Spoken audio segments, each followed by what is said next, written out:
Assalamualaikum warahmatullahi wabarakatuh. Perkenalkan, saya Fajar Alam Putra, Eskap Nurse MKM, dosen program studi keperawatan Fakultas Sains Teknologi dan Kesehatan Universitas Shahid Surakarta. Pada periode PDD UKT-PT periode 2025, pada kesempatan ini saya menyampaikan salah satu mata kuliah yaitu keperawatan komunitas 2. Mata kuliah keperawatan komunitas merupakan mata kuliah wajib yang diajarkan pada semester genap untuk mahasiswa program studi keperawatan Fakultas Sains Teknologi dan Kesehatan Universitas Shahid Surakarta.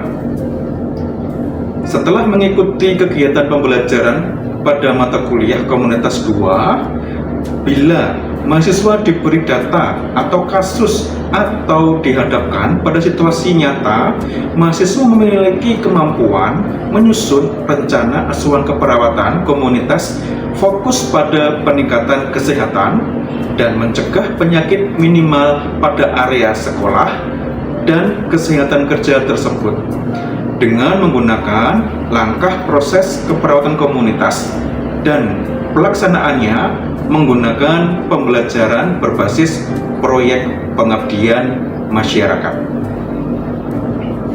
Fokus kuliah ini membahas tentang asuhan keperawatan komunitas dan pembahasan yang terkait isu dan kecenderungan masalah kesehatan komunitas dalam konteks pelayanan kesehatan utama dengan penekanan pada peningkatan kesehatan, pencegahan penyakit, dan pemeliharaan kesehatan. Area-area khusus dalam perawatan komunitas meliputi keperawatan kesehatan sekolah, keperawatan kesehatan kerja, keperawatan di rumah atau home care, jaminan mutu pelayanan keperawatan komunitas, dan isu atau kecenderungan dalam keperawatan komunitas dengan penekanan pada peningkatan kesehatan, pencegahan penyakit, dan pemeliharaan kesehatan. Mata kuliah ini berguna dalam memahami berbagai area khusus dalam keperawatan komunitas, terutama terkait dengan masalah-masalah kesehatan yang lazim terjadi di Indonesia, dan memahami mekanisme jaminan layanan keperawatan komunitas serta isu atau kecenderungan yang terjadi. Metode yang digunakan untuk menyampaikan mata kuliah ini adalah metode ceramah diskusi yang melibatkan mahasiswa, serta di akhir sesi akan ada evaluasi pembelajaran. Pada kesempatan ini, saya mengambil tema pada pertemuan kedua pada mata kuliah keperawatan komunitas 2, yaitu konsep keperawatan di rumah. Untuk lebih jelasnya, silahkan bisa dilihat video berikut ini. Assalamualaikum warahmatullahi wabarakatuh.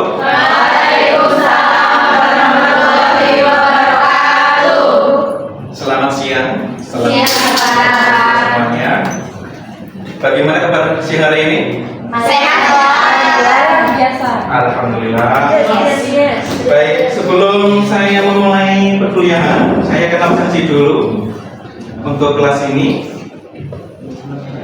Baik, yang bernama Abadi hadir. Alfiana Hadir Pak. Bintang Larissa, Hadir Bapak. adakah bintang yang lain? Bintang kecil Bapak. Bintang kecil. Oke. Baik, selanjutnya teman-teman, saya hari ini akan menyampaikan materi kedua saya, yaitu tentang konsep perawatan di rumah.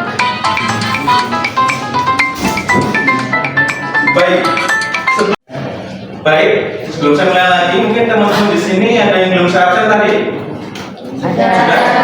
Ada semua ya. Kalau ada yang belum absen, mungkin teman-teman belum KRS-an kemarin. Mungkin bisa silakan absen KRS-an dahulu. Oke, pertemuan kedua ini kita akan membahas tentang konsep perawatan di rumah. Kalian mesti ingat materi kita kemarin apa? Konsep promosi kesehatan. Cakep. Kalian masih ingat ya tentang konsep-konsep sebelum perawatan di rumah. Oke, di sini ya teman-teman, kalau konsep perawatan di rumah itu ternyata bisa disebut dengan kata lain apa? Home care. Home care. Home care itu kata mudah dilafalkan daripada perawatan di rumah. Nah, tujuan belajar kali ini nanti adalah nanti mahasiswa itu nanti bisa dan mampu memahami konsep perawatan di rumah. Dari sini nanti kita akan melihat bagaimana pengertian, landasan, dan tujuan. Terus teori home care-nya seperti apa? Yang ketiga adalah tahapannya seperti apa dalam home care, dan juga bagaimana provider dan juga peran dari perawat itu sendiri. Untuk pengertian dari home care, yaitu adalah home care atau home health nursing, itu disebut juga dengan interaksi yang dilakukan perawat di tempat tinggal keluarga yang bertujuan untuk meningkatkan dan mempertahankan kesehatan keluarga dan anggotanya. Jadi kita jemput bola, kita yang datang ke rumah, yang dari rumah mengharapkan kita untuk bisa datang karena apa? Karena keahlian kita yang dibutuhkan untuk bisa memberikan asuhan ke perawat. Nah, untuk landasan dari program perawatan di rumah atau yang disebut dengan home care, kita sebut dengan HC di sini ya, home care. Yaitu yang pertama adalah pelayanannya adalah paripurna. Paripurna itu apa? Yaitu baik pelayanan yang saat itu di rumah sakit atau di klinik atau di puskesmas itu yang belum tertangani, yang belum bisa disembuhkan saat itu bisa dilanjutkan di rumah. Nah, di rumah di sini asumsinya bisa dari anggota tenaga kesehatan, bisa juga yang memberikan itu adalah dari anggota keluarga. Nah, terus yang kedua adalah pelayanan kesehatan di keluarga, ya. Yang ketiga adalah jaminan pelayanan yang berkualitas. Di sini sangat berkualitas. Karena apa? Nanti untuk perawat, untuk dokter ataupun untuk tenaga kesehatan yang datang ke sana itu pasti sudah mendapatkan sertifikat ataupun keahlian yang ada di bidang yang dibutuhkan oleh pasien yang kita tuju di rumah. Contohnya kalau itu tentang diabetes seperti itu, ya berarti dia yang berkeahlian untuk diabetes. Oke. Terus untuk yang keempat harusnya adalah KMK, Program Kementerian ya teman-teman, nomor 98 Menkes SK 7 tahun 2010 tentang pedoman penyelenggaraan pelayanan keperawatan yang ada di keluarga. Nah, di dalam peraturan di sini ini menyebutkan tentang bagaimana itu caring, self care dan juga benefitnya.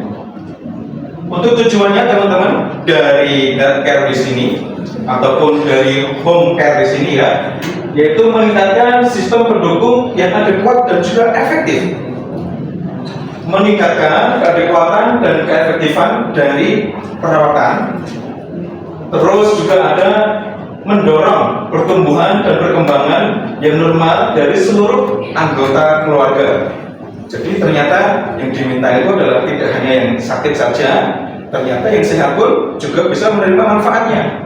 Karena apa? Karena yang kita sampaikan kepada pasien pasti juga akan dilihat ataupun didengarkan oleh anggota keluarga yang lain. Ya, itulah home care. Ya. Selanjutnya adalah menguatkan fungsi keluarga dan juga keadekuatan antar keluarga atau kedekatan antar keluarga. Jadi antara pasien, ya, terus antara orang tua, antara adik, kakak, tetangga dan sebagainya, itu menguatkan fungsi keluarga di dalamnya. Jadi kalau dia membutuhkan sesuatu, bisa langsung dibantu. Selanjutnya ini adalah meningkatkan kesehatan dari lingkungan itu sendiri. Di sini bisa dilihat mahasiswa semuanya tentang teori home care atau the rest model, pengambilan keputusan sendiri secara dinamis untuk self care. Di sini teman-teman ya, dari gambar di sini bisa dilihat ya, bagaimana tentang proses penyakit, ya, sampai dengan lingkungan, rumah dan masyarakat, itu menjadi faktor-faktor untuk motivasional sebagai self care.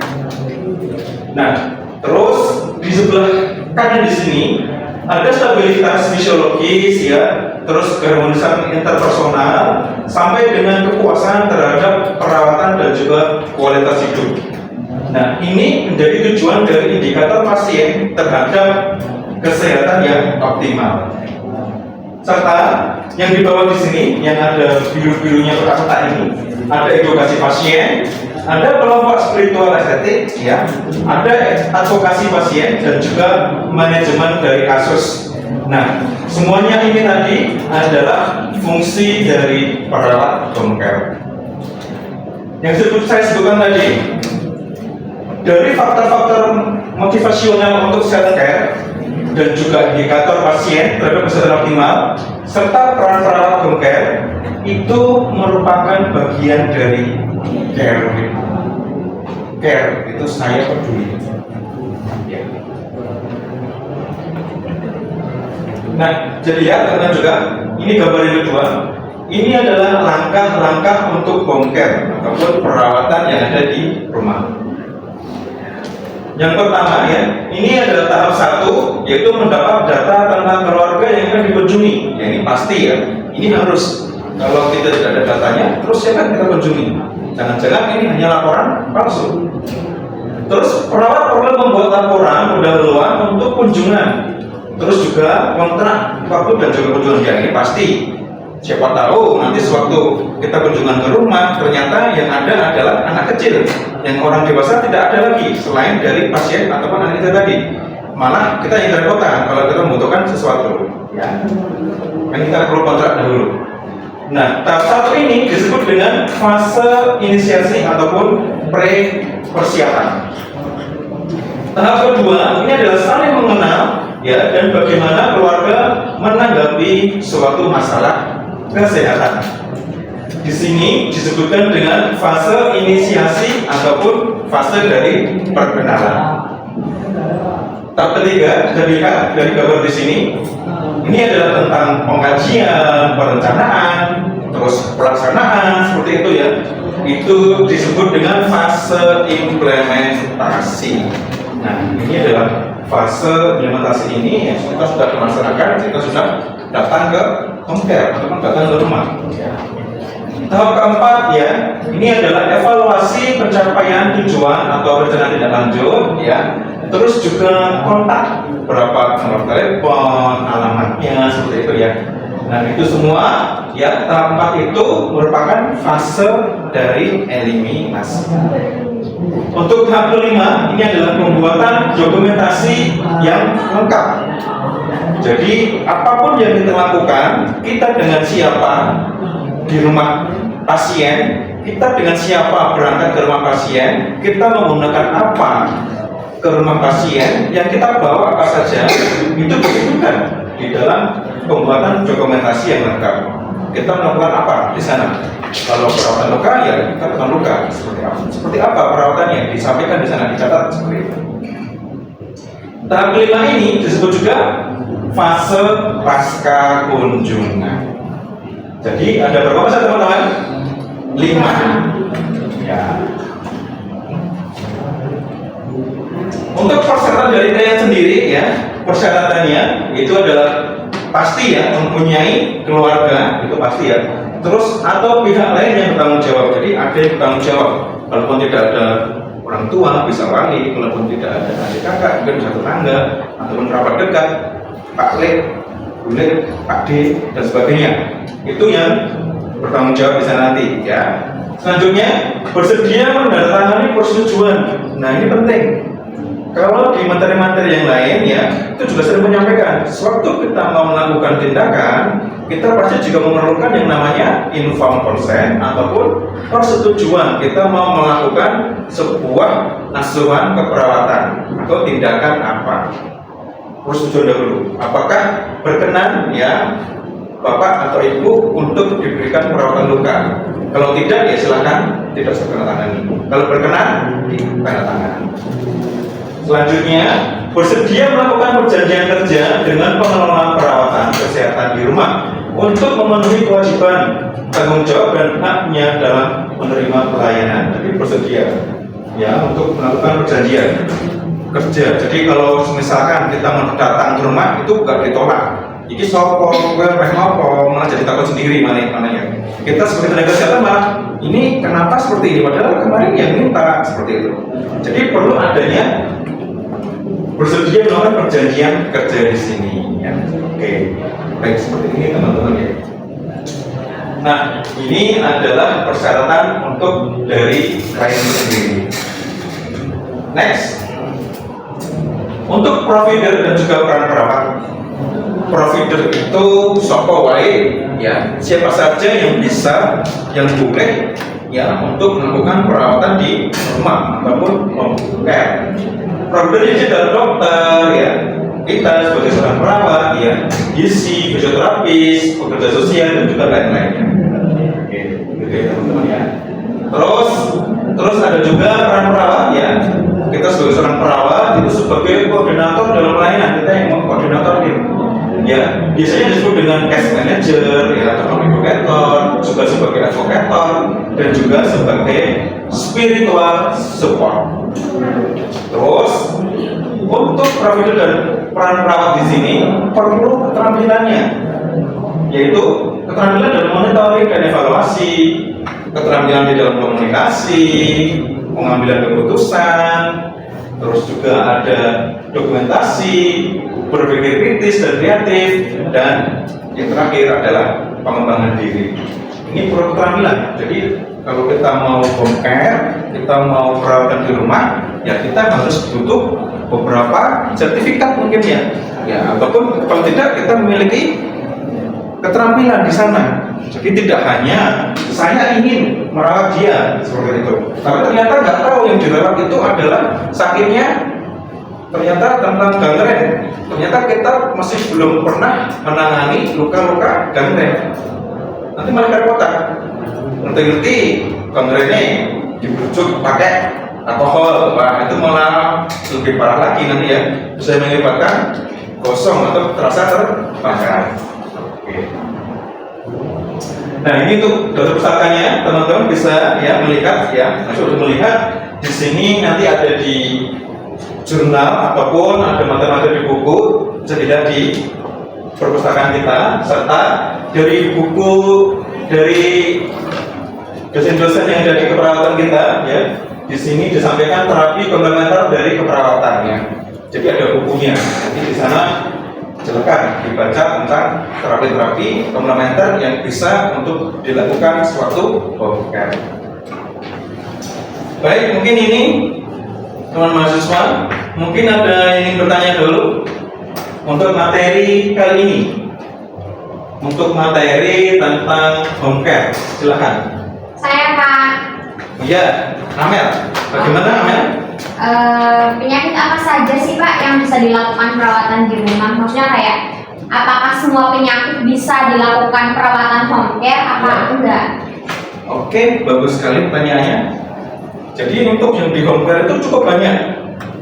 Dari mulai mereka yang sakit ya, baik itu diabetes, hipertensi, ataupun perawatan luka yang lainnya, seperti mungkin pasca jatuh, pasca operasi, seperti itu bisa dirawat di rumah. Sampai dengan lansia.